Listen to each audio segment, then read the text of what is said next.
Hola, ¿cómo están? Soy Chris Dupont, transmitiendo desde la ciudad de Houston. Este es el podcast de Veritas Fidei.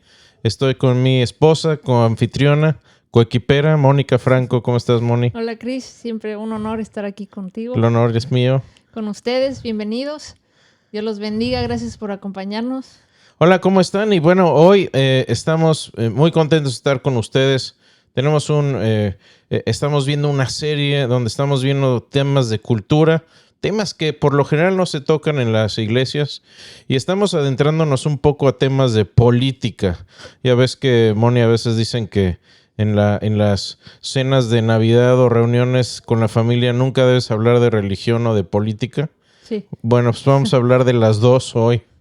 Pero no se espanten, no va a ser así aburrido de que vamos a ver leyes y vamos a aprender. No. No vamos a aprender Vamos a hablar leyes. de cómo debemos actuar en cuestiones políticas y sociales. Y de cultura, ¿no? Y de cultura. Todas estas cosas son cosas que están alrededor nuestro, que ya están permeando la cultura o que ya están muy empotradas en la cultura. Entonces, estas cuestiones de política, cultura y sociedad que afectan al cristianismo y cómo afectar como cristianos estas culturas, estas ideas, estas filosofías. Vamos a hablar de eso, es de lo que estamos hablando. Y para hacer un poquito de recuento, ¿qué vimos las veces anteriores en los últimos programas, Moni? Pues hemos estado viendo sobre el aborto y vimos varios temas, vimos varios programas, el tema del aborto, y en el pasado tocamos el tema de la ideología de género con Juan Valdés, con el doctor Juan Valdés. Y aquí tenemos, mira, ¿quién nos está saludando? Gustavo Carrillo, como siempre, excelente contenido y qué buena producción. El buen Gustavo, gran amigo.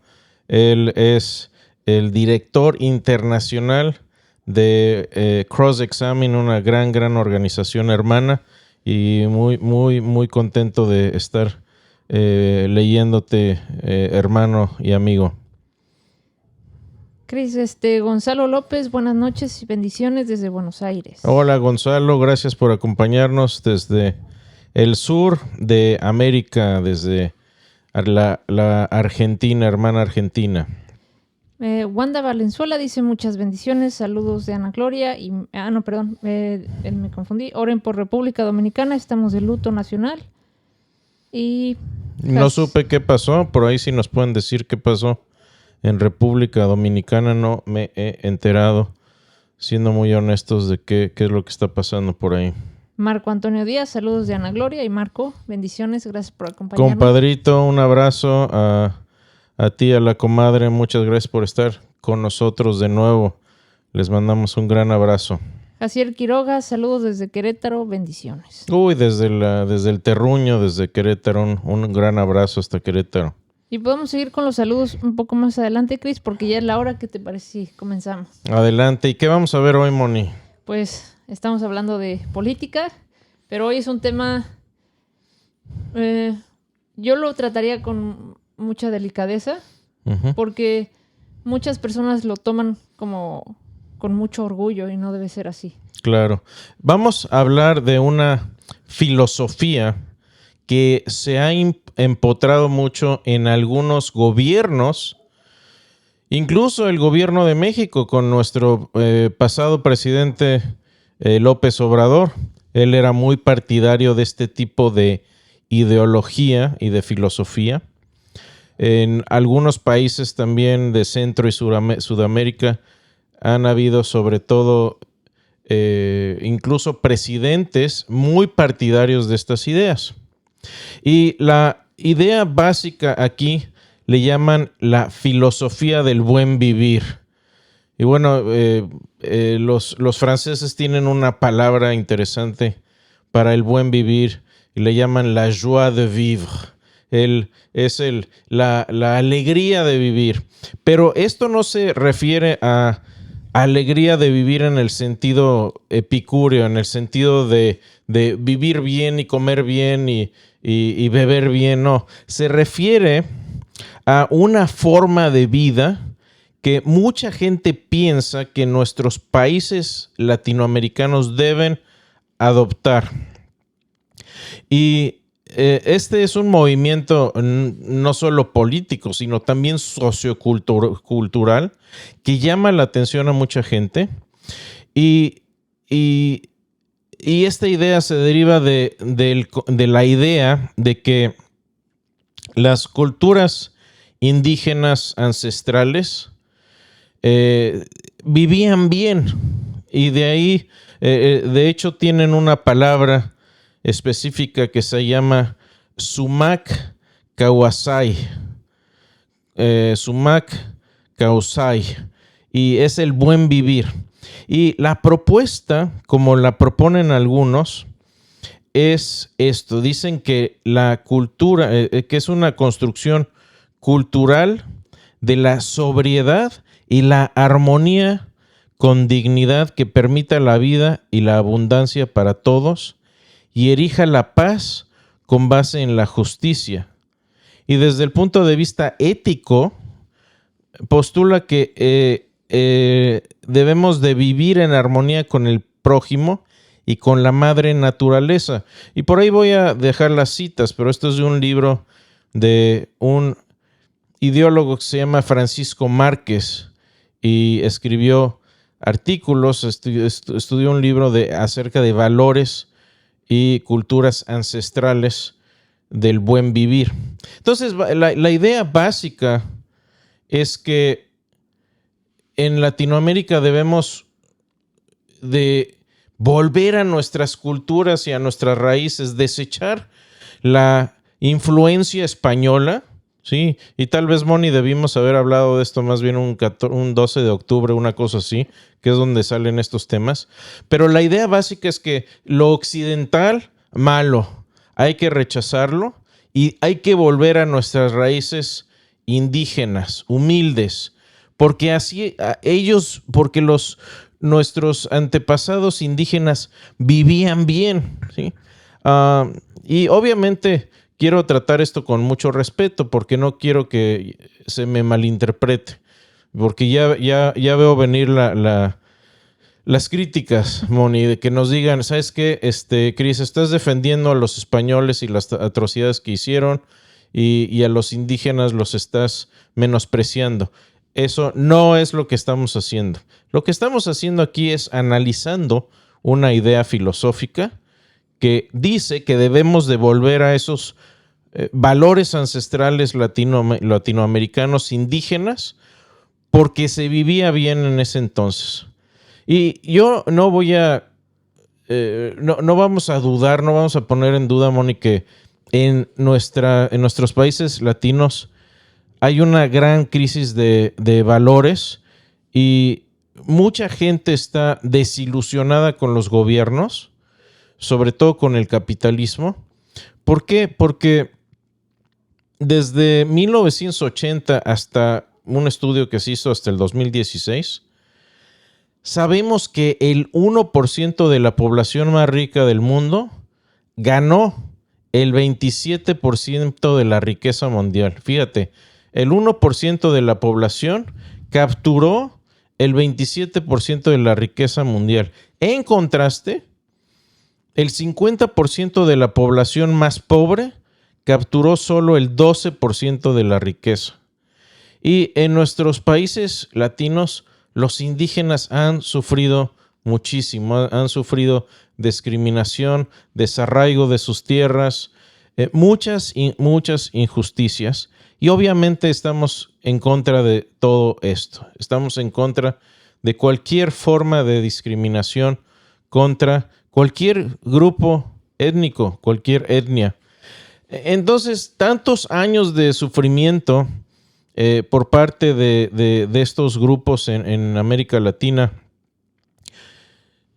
han llevado a mucha gente a buscar nuevas formas de vivir, y un repudio, ¿sí? Y parte de esto es un repudio a estas ideas occidentales, a la idea de que todos los males nos vienen porque nos vinieron a conquistar los españoles, y que tenemos que volver a las costumbres del pasado cuando las cosas funcionaban mucho mejor, o al menos eso es lo que nos proponen estas estas ideas. Según algunos pensadores mayas, el problema de la sociedad moderna es el antropocentrismo, racionalismo y materialismo, y la acumulación y el derroche de riqueza material frente a pobreza extrema y pobreza material de millones. Esto es de nuevo una cita de Francisco Márquez. Y desde el punto de vista ético, esta ideología dice que debemos vivir en armonía con el prójimo y con la madre naturaleza. Ahora, este movimiento del buen vivir no solamente es una reacción social contra el materialismo, contra la codicia, contra el consumismo y básicamente con muchos de estos estilos de vida que se identifican con la forma de vida capitalista occidental, pero también proponen soluciones de que debemos volver a los valores ancestrales de los indígenas americanos porque ahí había sabiduría. Y la pregunta ¿es esto posible? Bueno, vamos a hablar un poquito vamos a analizar esta idea un poquito. Estos pensadores mayas también dicen que la forma de vida occidental es un mal camino y dicen, y cito, dice, ahora tenemos que volvernos a modelos más cercanos, más nuestros, donde la vida se realice en armonía con nuestro prójimo y con nuestro propio planeta. Cabe mencionar que muchos de estos movimientos son muy ad hoc a, vamos a salvar el medio ambiente y a integrarnos con el medio ambiente. Son muy ecologistas y todo esto.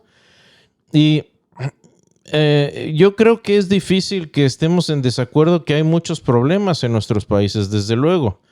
Pero ¿será en verdad la solución volver a estos modelos del pasado donde supuestamente todo era armonía con el prójimo y con la tierra? Es lo que yo preguntaría, Chris. Los que dicen eso, ¿están seguros que conocen el pasado realmente? Y ¿sabes qué, Moni? Yo creo que tenemos que hacer un recuento de la historia, porque se dice bien que los que no conocen su historia están destinados a repetirla. Y volver a los valores ancestrales, no creo y no creemos, obviamente, que sea la solución. ¿Qué te parece si vamos un poquito a estos antecedentes históricos? Adelante, Chris. Bueno, este hombre, Francisco Márquez, profesor de la Universidad de San Carlos en Guatemala, dice que la propuesta del buen vivir según los ancestros mayas es esto. Es armarnos de humildad y coraje para reconocer la sabiduría de las culturas ancestrales, porque en ellas están plasmados valores fundamentales que trazaron la línea de desarrollo del ser humano desde sus orígenes y formaron cualidades esencialmente humanas, como la ternura, el amor, las emociones, el afecto, la autoestima y la solidaridad. Moni, mi pregunta aquí básica es, los pueblos ancestrales, y aquí estoy hablando de toda Latinoamérica, e incluso incluyo Norteamérica, no vayamos más, ¿vivían de forma armoniosa con el prójimo, con ternura, amor, emociones, afecto, autoestima y solidaridad?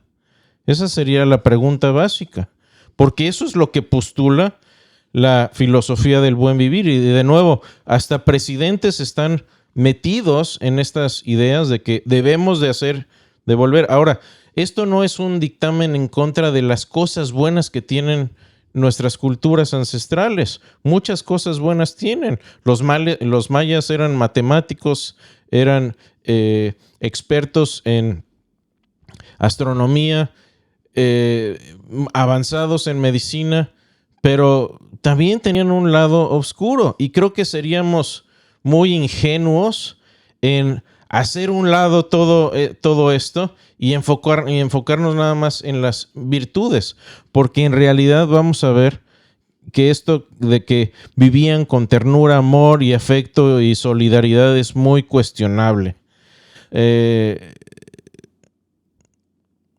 Muchos latinoamericanos tenemos esta idea arraigada de falsa, que descendemos de estos pueblos indígenas ancestrales y que antes de la llegada de los desgraciados españoles, la vida era gloriosa. Un historiador mexicano, Miguel Zunceguín, dice que, es experto en humanidades, por cierto, y llama a este fenómeno el megamito del indígena mágico. Y él dice que, según este mito, todo era perfecto en el mundo indígena antes de que llegaran los españoles. Y no había corrupción ni enfermedades y todo era prosperidad y felicidad. Entonces, bajo este esquema, la llegada de los españoles truncó ese extraordinario pasado y dio origen a todas nuestras tragedias modernas. Por ende, dicen estos partidarios del buen vivir, hay que volver a estas raíces, hay que retomar estas ideas, hay que volver a esto. Y aquí la pregunta sería, porque esto viene mucho de las ideas mayas. Muchos ideólogos mayas están abogando por esto. La pregunta sería, ¿era pacífico el indígena maya? Bueno, vamos a tomar aquí datos de la reconocida revista National Geographic, y mucho de lo que pasa aquí es que antes del siglo XX pensábamos que los mayas eran un pueblo totalmente pacífico y dedicado pues a la agricultura, como dijimos, a las matemáticas, a la astronomía. Ya estos hombres ya hasta reconocían el cero en sus matemáticas. Y todo esto cambió en 1946 con el descubrimiento de murales en Bonampak, donde se muestran sangrientas batallas que incluyen torturas y hasta decapitaciones. Y con el pasar de los años, la evidencia arqueológica ha demostrado, básicamente sin dudas, que los mayas estaban divididos en ciudades-estado, envueltos en frecuentes batallas y querellas sangrientas, y tenemos registros bélicos en ciudades tan importantes como Bonampak, Yaxchilán y Piedras Negras, cuyo arte, fíjate, el arte principal en estas ciudades era militar. También sabemos que cada ciudad-estado tenía grupos de guerreros que estaban bien adiestrados, especialmente los nobles. Y cuando era necesario, los mayas, de hecho, pagaban mercenarios mexicas, los mandaban traer desde el centro de México para ayudarse en sus conflictos. O sea, ya tenían ellos la manera de contratar guerreros de los mexicas. Y contamos con los nombres de los rangos militares también que usaban los mayas. El Nacom era el rango más alto, el Batab era el segundo al mando, y los Olcates eran la élite de sus fuerzas armadas. Y esto es lo que dice la revista National Geographic. Dice, cuando el Nacom moría en la batalla o se le capturaba, la guerra se daba por terminada y los vencedores volvían a la ciudad con sus prisioneros vivos y con las cabezas de los muertos colgadas de sus cinturones. Qué pacífico, ¿no? Bueno, los prisioneros que traían vivos, por lo general no duraban mucho tiempo vivos, porque los usaban para hacer sacrificios humanos. Y por cierto, en uno de los relieves ahí en Chichén Itzá, si alguno de ustedes ha ido, se muestran varias de estas víctimas recostados sobre una piedra de sacrificios, listos para extraerle el corazón. Y por lo general, a los gobernantes vencidos se les perdonaba la vida. no así a los súbditos, quienes eran ya sea esclavizados o sacrificados por decapitación y extracción de corazón, o ambos. Se les humillaba y muchos historiadores y especialistas en esta área, de hecho piensan que la sociedad maya desapareció a raíz de problemas de guerra y de conflictos entre estas ciudades-estado. Entonces muchas veces se dice, bueno, ¿qué pasó con los mayas?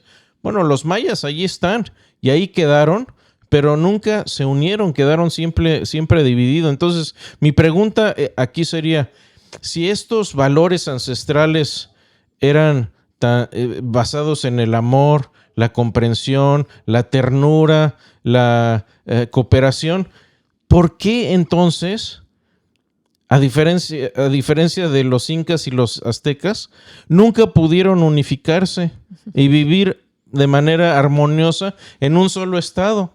A ver, por lo menos los incas y los aztecas, por medio del dominio, lograron unificar sus imperios, pero los mayas no. Los mayas vivieron siempre divididos y peleando unos con otros. Hay una cita aquí de un especialista también en historia y literatura latinoamericana, Christopher Minster. Escribe esto, dice: poderosas ciudades como Tikal, Calakmul y Caracol con frecuencia guerreaban entre sí por recursos, poder e influencia. Estaban en guerra muy seguido. Dice, en ocasiones parte de los prisioneros eran sometidos al famoso juego de pelota, donde los perdedores eran decapitados. Fíjate, pierdes el juego, eres decapitado. La humillación de los perdedores en la ciudad victoriosa es un tema prevalente. Minster concluye y dice, es casi seguro que la guerra tuvo algo que ver con la desaparición de la civilización maya. Otro antropólogo muy eminente de la Universidad de Harvard, el doctor David Stewart, explica que los antropólogos del fin del siglo XIX y principios del XX trataron de hacer una fuerte distinción entre los aztecas sanguinarios y los mayas pacíficos. Y de hecho intentaron decir que los sacrificios humanos eran una rareza entre los mayas. Sin embargo, hoy tenemos muchas similitudes entre aztecas y mayas, incluyendo relieves de una ceremonia en la que un sacerdote en vestiduras ceremoniales jala las entrañas de una víctima atada y aparentemente aún viva. Y según Stewart, tampoco los niños quedaban exentos del deber sacrificial en el periodo clásico de los mayas. El arte representa muchos sacrificios de niños por extracción de corazón, y todo esto apoyado por registros arqueológicos, y aquí me refiero que se han encontrado tumbas donde han encontrado esqueletos de niños decapitados o sacrificados.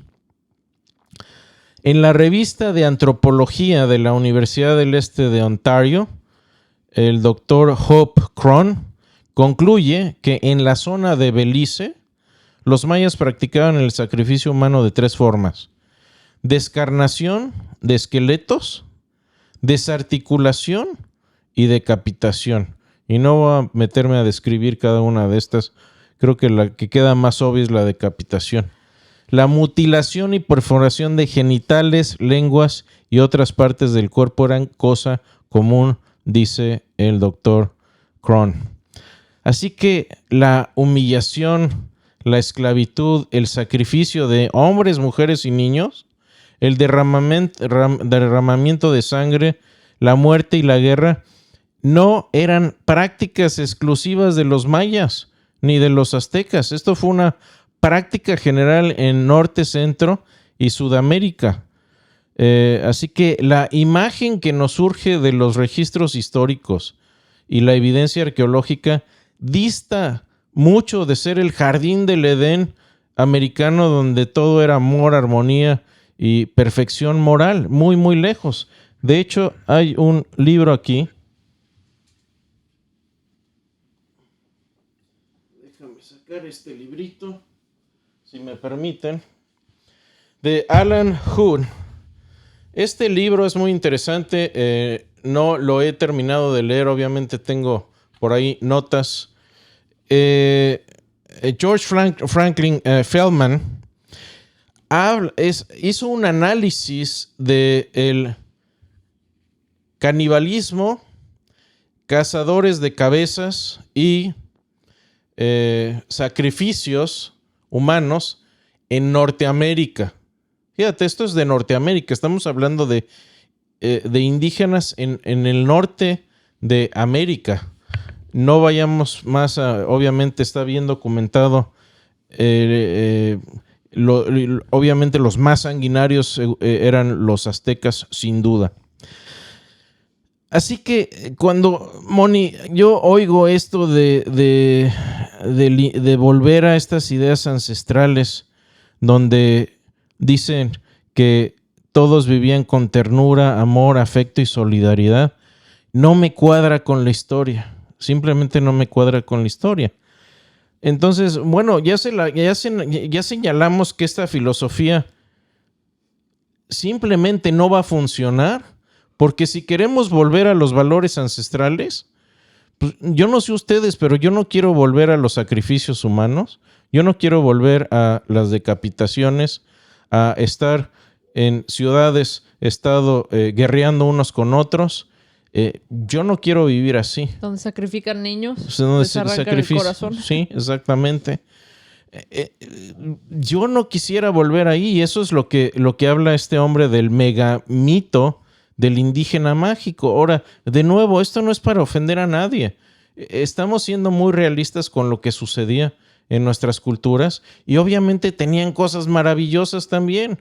Tenían medicina, tenían ciencia, tenían matemáticas, pero a ver, no vamos a negar el lado oscuro tampoco. Y no era un jardín del Edén. Tenía tanto cosas buenas como cosas horrendas también. Ahora, el propósito de inspeccionar estos registros históricos de las culturas indígenas, de nuevo, no es para denigrar o faltar al respeto a nuestras raíces. Moni y yo somos mexicanos a mucha honra. Nunca nos vamos a avergonzar de nuestras raíces. Pero hay que balancear la retórica que pretende perpetuar esta idea de el conquistador español depredador y el indígena puro e inocente viviendo en el paraíso. Esto no es verdad. La verdad es que en el choque de la cultura europea y la prehispánica se dieron atrocidades en ambos lados. Vean la historia. Y aquí no se trata de defender a indígenas o defender a españoles. Ambos cometieron atrocidades. Entonces, por un lado, aquí también hay que ser muy honestos, porque los pueblos prehispánicos ya se estaban humillando, matando, desangrando y sacrificando unos a otros cientos de años antes de que llegaran los conquistadores de Europa, de España. Así que, por su parte, en esta época los españoles eran víctimas también de la invasión islámica. Y luego ellos mismos se convierten en victimarios en el territorio americano. Entonces, aquí tenemos un ciclo de víctima, victimario, víctima, victimario. Y dada la evidencia histórica, arqueológica, podemos concluir, siendo muy, muy honestos y muy francos, que esta filosofía del buen vivir está cimentada sobre un mito. Y su fundamento es esta idea romántica que es incongruente con la historia, y volver a esta sabiduría ancestral, como propone la ideología, no va a hacer nada para resolver el predicamento humano de nuestros países. Y bueno, aquí nos vamos a meter en un problema, porque entonces la pregunta de nuestros audioescuchas y televidentes sería: pues, ¿qué propones? ¿Cuál es tu solución? Y bueno, yo no tengo soluciones, pero sí las hay. Porque la muerte, la humillación, la esclavitud y la guerra no son problemas exclusivos de los aztecas o de los mayas o de los incas o de los españoles o de los europeos. Son problemas, escuchen esto, humanos. ¿Cómo lo sabemos? Por medio de la evidencia histórica. Sabemos, por ejemplo, que el siglo XX fue el siglo más sangriento de la historia de la humanidad. Fíjense, y este dato es espeluznante. Escuchen esto. En el siglo XX, el ser humano exterminó a más personas que en todos los siglos anteriores juntos. En un siglo, en el siglo XX. Uno de mis profesores, el doctor Clay Jones de la Universidad de Biola, ha pasado más de 20 años estudiando este fenómeno de la maldad humana, y esto es lo que concluye. Y lo voy a citar un párrafo de su libro. Dice: inicialmente comencé a estudiar la maldad humana para que nadie me pudiera descalificar de no entender el inmenso sufrimiento que los humanos cometen unos contra otros. No quería que nadie pudiera decir que había sacado a Dios del problema del mal de la forma fácil, haciendo que el mal parezca menos grave de lo que realmente es. Pero conforme leí un relato enfermizo de violación o tortura o asesinato tras otro, algo rarísimo sucedió. Me di cuenta que el mal es humano. Me di también cuenta que las maldades depravadas no eran simplemente actos de unos pocos individuos trastornados o aún de cientos de miles, sino que fueron cometidos por las masas. Estudié continente tras continente, país tras país, tortura tras tortura, asesinato tras asesinato, y fue pasmoso descubrir que nunca había tomado las escrituras con la debida seriedad. La humanidad es desesperadamente perversa. Y aquí no necesitamos las palabras del buen doctor Clay Jones, porque la historia, los investigadores de historia y las víctimas de genocidio coinciden con él. Y me voy a brincar aquí, si quieren ver nuestra temporada número 2, donde vimos el problema del mal. Ahí hablo de todas estas atrocidades y basta abrir unos pocos libros de historia. Pero a veces cuando vemos los libros de historia, decimos, bueno, es que eran un grupito de gente, como dice el doctor Clay Jones. No era un grupito de gente, eran las masas, era la gente normal como tú y como yo. Los sociólogos, ¿qué dicen los sociólogos? Bueno, Stanley Milgram, fíjense, al tratar de entender cómo era posible que tantos alemanes hubiesen participado en el Holocausto, torturando y ejecutando a millones de judíos durante la Segunda Guerra Mundial, este psicólogo, Stanley Milgram, entre 1960 y 1963, condujo un estudio en la Universidad de Yale, aquí en Estados Unidos. Y luego, en 1970, otro sociólogo y psicólogo, David Mantel, duplicó el mismo experimento, pero lo hizo en Múnich, en Alemania. ¿Cuáles son sus conclusiones? Escuchen. Los humanos tienen una capacidad impresionante para el mal y vienen listos para cometer genocidios. Y Mantel concluye diciendo: pensamos que habíamos aprendido esto en los libros de historia. Probablemente ahora lo hemos aprendido en el laboratorio. Ahora, víctimas acerca de la maldad humana. El teólogo Landon Gilkey fue un teólogo que creía que básicamente los humanos son buenos. Bueno, eso lo creyó hasta que fue hecho el mismo prisionero por los japoneses en un campo de concentración japonés con unos 2,000 hombres, mujeres y niños durante la Segunda Guerra Mundial. Y como resultado de esta experiencia, cambió de parecer. Dijo, esto es lo que escribió en uno de sus libros. Dijo, es interesante ver la tendencia de la gente a pensar que el ser humano es innatamente bueno y cuando las cosas se pongan difíciles, seamos desenmascarados y vistos tal como somos, que vamos a ser amables unos con otros. Y fíjense, concluye, nada puede estar más lejos de la realidad. Dice que cuando las cosas se pongan difíciles, no vamos a ser lindos y amables unos con otros. La naturaleza humana es tal que cuando las cosas se pongan difíciles, nos vamos a hacer pedazos. Y él, fíjense, una frase que me gusta mucho de él, dice que la amabilidad, ¿sí? ¿Por qué habla de esto? Porque él dice que la amabilidad es algo superficial. Todos podemos ser amables unos con otros, superficialmente. Pero decía esto, la amabilidad es el esmalte delgado de la moralidad barata.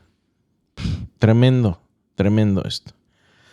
Otro gran hombre, Alexander Solzhenitsyn, quien sufrió 8 años en un campo de concentración soviético, les llamaban los gulags, escribió un libro que se llama El archipiélago de Gulag, y después de estar 8 años metido, sufriendo en un campo de concentración soviético, dice, y está hablando aquí de los oficiales que los torturaban y que los mataban dentro de estos campos de concentración, y dice, ¿de dónde salió esta tribu de lobos? Refiriéndose a ellos.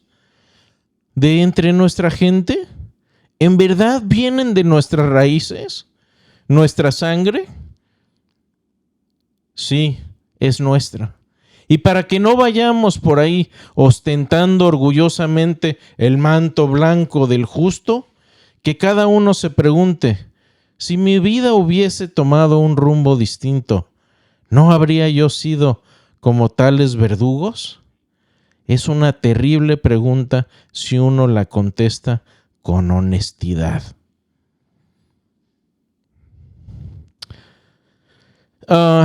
Muy sorprendentemente también investigadores de genocidios concluyen que los autores eran gente común y corriente. Considere la conclusión del historiador George Crane y el psicólogo Leon Rappaport. En un libro donde estudian el fenómeno del genocidio, esto es lo que concluyen al final del libro. Dicen, lo único que queda es un temible sentido de desesperación acerca de la raza humana.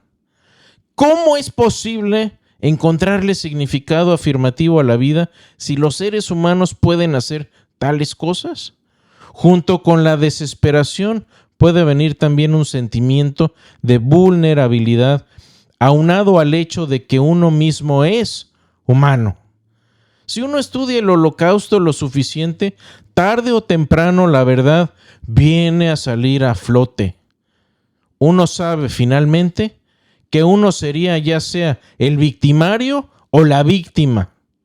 Si pudo suceder en una escala masiva en otro lugar, entonces puede suceder en cualquier lugar. Todo está dentro del rango de las posibilidades humanas. Así que como dicen muchos de estos historiadores, el ser humano viene listo para el genocidio, viene cargado con el chip del genocidio cuando las cosas se ponen difíciles. Así que para la gente que promueve esta idea del buen vivir, el buen vivir no es posible, al menos que reanalicemos cuál es la solución, porque aquí el problema que postula la filosofía del buen vivir. Es decir, bueno, es que ya vivían bien los antepasados, lo cual es falso. Entonces empieza con la falsa premisa de que los antepasados ya vivían en paz y en armonía con sus semejantes, y este es el problema número uno. El problema número uno de la filosofía del buen vivir es que no diagnostica el problema correctamente. Y el segundo problema es que la solución que propone, dícese, volver a las raíces ancestrales, no va a resolver el problema. Es como si yo voy al médico y yo tengo un tumor en el cerebro y me da unas aspirinas porque piensa que simplemente tengo un dolor de cabeza causado por una jaqueca. Están diagnosticando el problema incorrectamente. Y hasta ahora solamente hemos identificado la enfermedad, pero no hemos puesto una solución. Bueno, preguntémonos, ¿cuál de todas las cosmovisiones a nuestro alcance identifican correctamente el problema de la maldad humana y proponen una solución para vivir mejor? Y la respuesta aquí más bien es simple, es la cosmovisión judeocristiana, el cristianismo. ¿Por qué? Vamos a ver qué es lo que dice la Biblia. Las escrituras en Romanos capítulo 3, y estoy resumiendo algún otro pasaje, también dice que no hay quien haga lo bueno, no hay ni siquiera uno. Sepulcro abierto es su garganta, su boca está llena de maldición, sus pies se apresuran para derramar sangre. Dice que no hay uno, no hay una sola buena persona. Y afirma también que la corrupción es un problema del corazón. El apóstol Juan escribe que todo aquel que aborrece a su hermano es un homicida. Y también dice que cualquier persona que fantasea en tener relaciones con un vecino o vecina, pero no lo hace, se refrenan por falta de oportunidad, no se refrenan por falta de oportunidad, sino por evitarse las consecuencias. Y Juan dice, cualquiera de estas personas ya ha cometido adulterio en su corazón. Así que no conozco una sola persona que haya llegado a la adolescencia sin ser un asesino adúltero. Y esa es la verdad de las cosas. Es por eso que la solución que propone Jesús no consiste en reformas sociales, sino en una transformación que cambie la naturaleza interna corrupta humana. Jesús dijo en Juan 3:7, les es necesario nacer de nuevo. Jesús reconoció que el problema del ser humano no es volver a las raíces ancestrales. Las raíces ancestrales estaban igual de corruptas que las raíces modernas, y las anteriores también.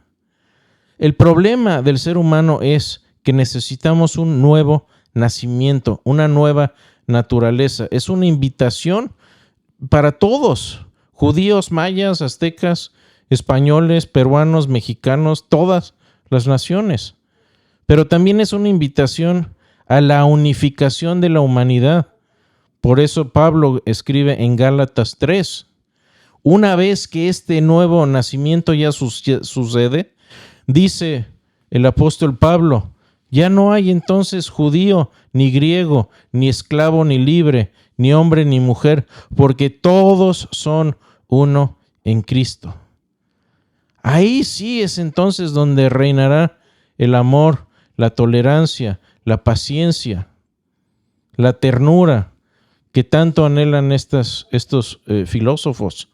No se encuentra en volver a las raíces, se encuentra en el nuevo nacimiento que Jesús nos dice que debemos experimentar.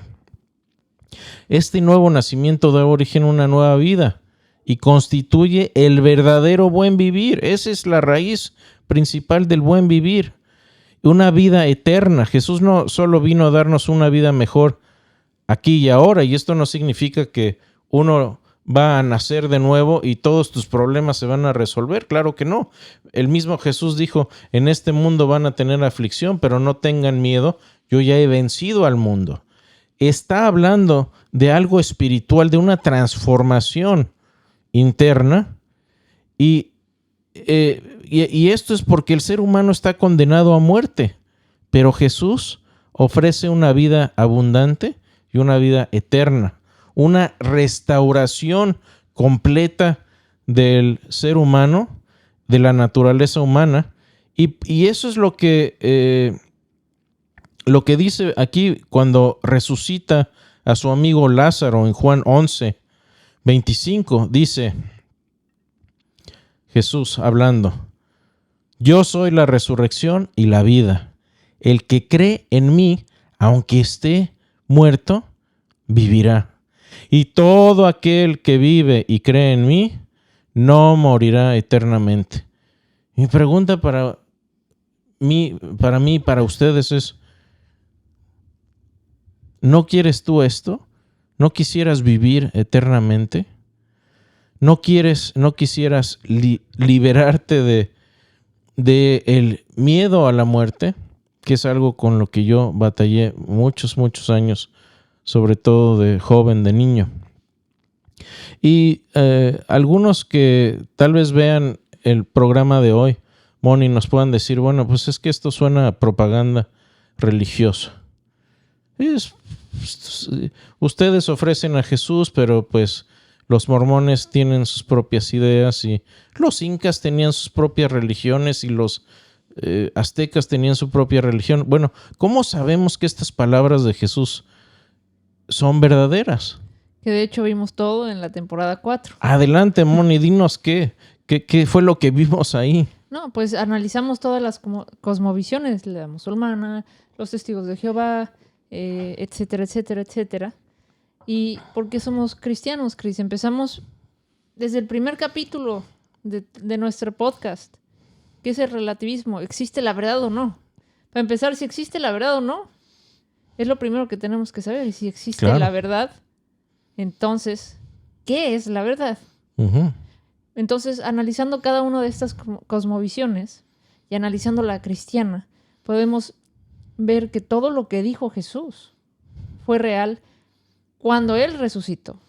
Uh-huh. O sea, si a mí llega cualquier persona y me dice que sí, me empieza a hablar de la vida eterna, me empieza a decir que no voy a morir, voy a vivir eternamente si creo en Él, si sigo los pasos, veo que hace milagros, veo que tiene mucha sabiduría en lo que enseña, veo que lo que enseña es verdad, y veo cómo lo matan frente a mí, lo azotan, lo desgarran, y aparece vivo a los 3 días, le voy a creer lo que sea que me diga. Claro, le vas a creer. Es muy fácil llegar y decirle a alguien, miren, soy Dios, Dios me envió, arrepiéntanse. De hecho, de eso estamos llenos de sectas, de lo mismo. Hoy vimos un programa aquí en Waco, en los 80s, los davidianos, que terminó en una tragedia terrible, esto de una secta, donde,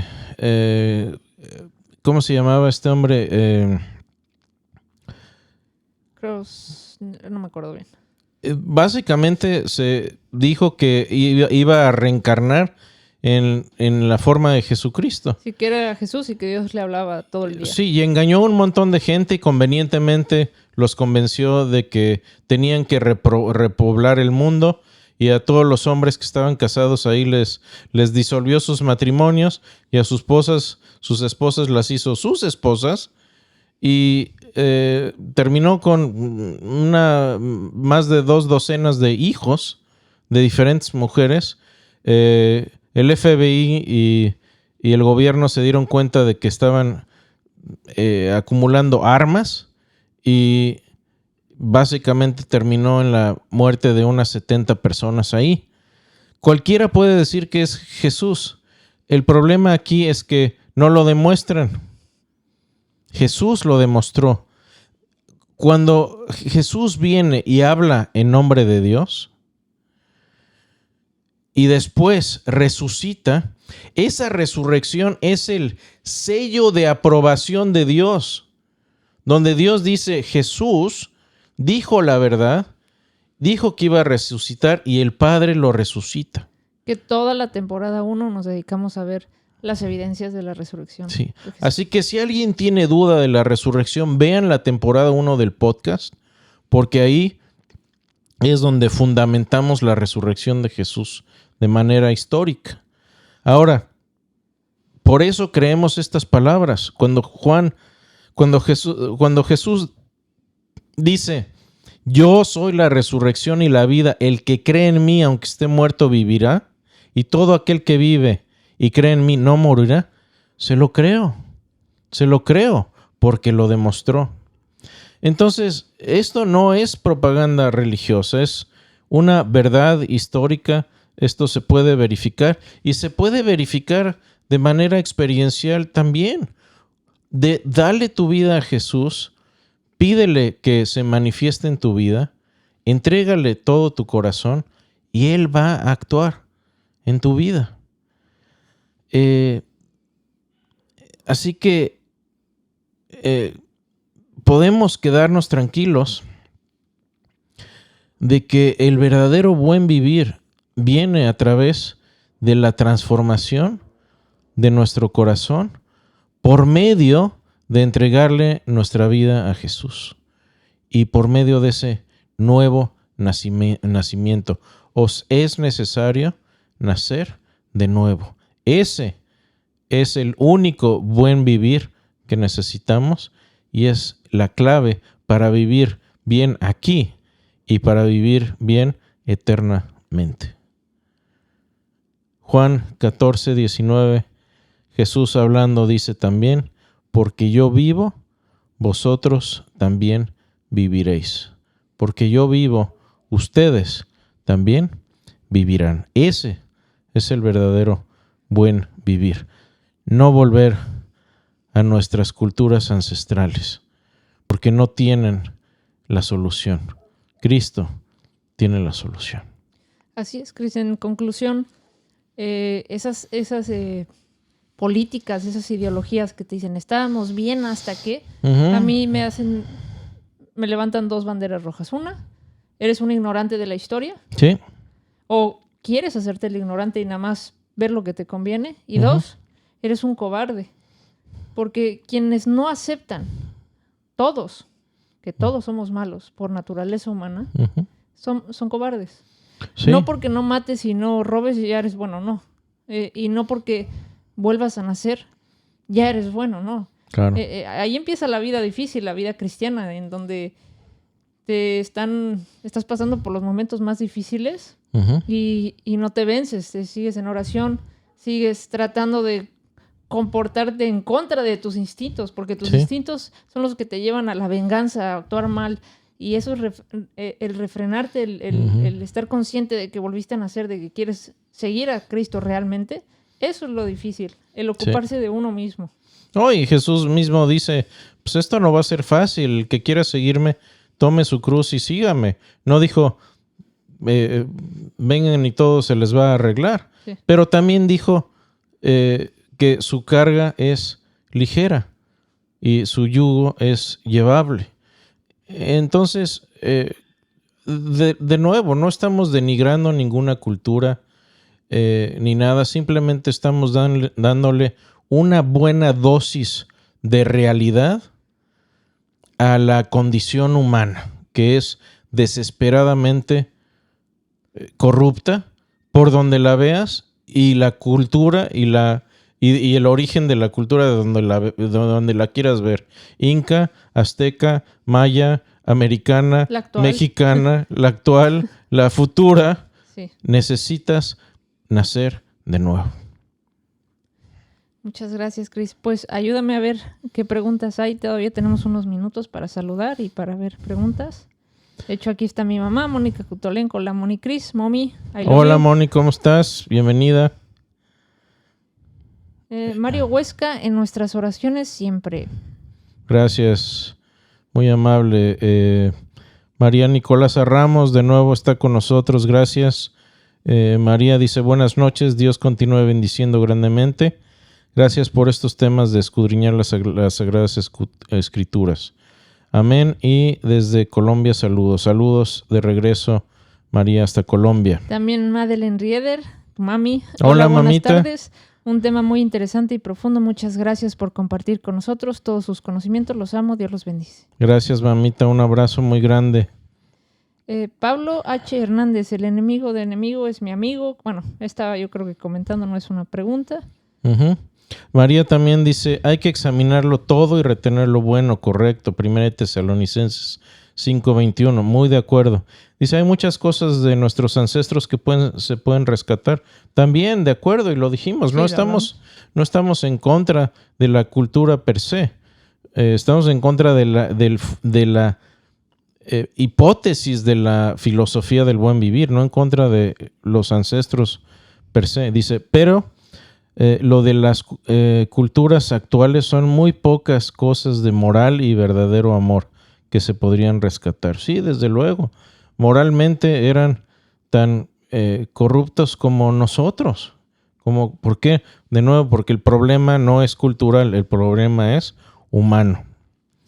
Liz Araki, excelente tema, soy antropóloga e historiadora, pero aún en la misma academia es que se promueve todo este nuevo indigenismo. Uh-huh. Soy la única de toda mi generación que no comparto el neoindigenismo romántico. Saludos, hermanos en la fe, desde Ciudad de México. Pues mira, ¿cómo se llama esta persona? Liz Araki. Liz, me da mucho gusto que tengamos gente preparada en el tema. Tal vez te interese leer un artículo que tenemos acerca de los aztecas y la maldad humana. Ahorita se lo ponemos. Porque es de lo que ese artículo lo escribí, de hecho, hace varios años ya, precisamente para una clase con el Dr. Clay Jones.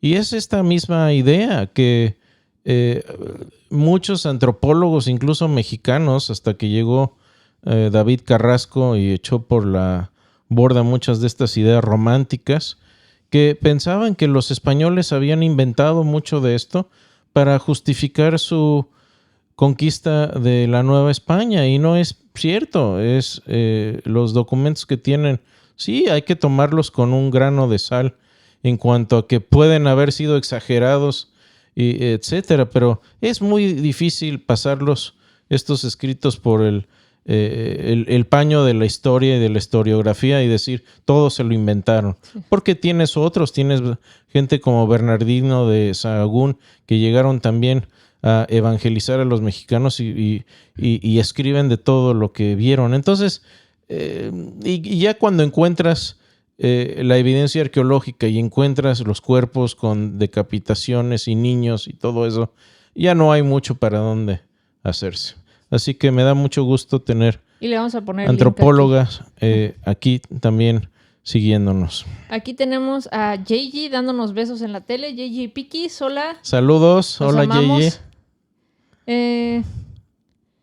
Aquí tenemos también a Mary Beck. Mil gracias por su podcast, muy interesante. Muchas gracias. Saludos. Mary, Dios los bendiga. Saludos, Mary. Dice, ¿cuándo hacemos un live sobre el problema del mal? Cuando quieran, con mucho gusto. Tenemos ya, obviamente aquí en el podcast lo hemos visto, pero con muchísimo gusto podemos hacer un live de esto. Fer Camacho dice, son de gran bendición. Dios les siga dando sabiduría para compartir su palabra y abordar estos excelentes temas. San Luis de la Paz, Guanajuato. Muchas gracias y un abrazo hasta bonito estado de Guanajuato. Gustavo Sánchez, buena noche y bendiciones desde Puebla, México. Un saludo a Puebla, Gustavo, un abrazo. Ahí se me van.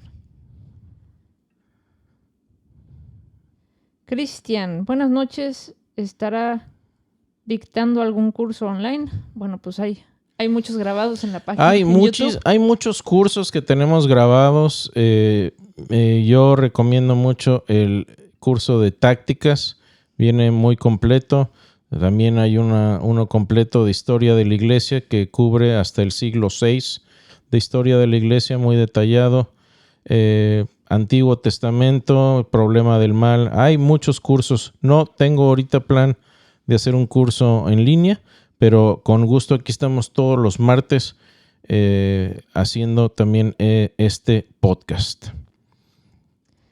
Chris, ¿qué te parece si antes de irnos cerramos con una oración? Adelante.